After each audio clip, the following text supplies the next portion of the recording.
lots of reasons you might want to mark a customer as paid, mostly because they've paid you.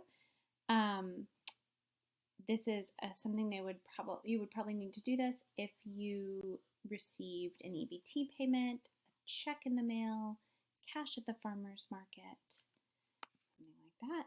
So you'll go here you are at your dashboard, your main dashboard. You're going to go to your customer page. You're going to choose the customer who has paid you. In this case, I'm going to choose myself.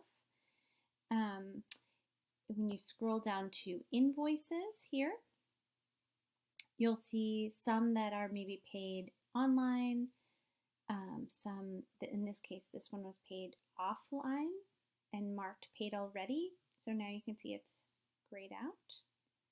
And then this one here, February 22nd, open, no payment. We're going to click mark paid. And you can, here you might want to put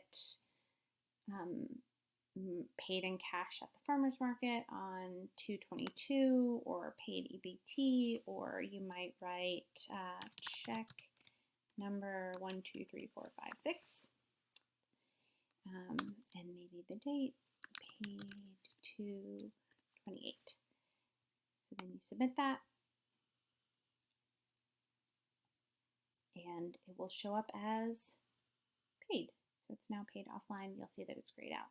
So it's important to mark customers who've paid as paid, both for your internal records, of course, as a farmer, but then also if they're marked unpaid and that payment is still due, they will receive notifications telling them they need to pay, and they can see on their customer page that they have unpaid orders. So it could be really confusing to a customer who feels as if who has already paid you, or who sent in a check maybe a couple weeks ago, and it is still marked as unpaid in their account.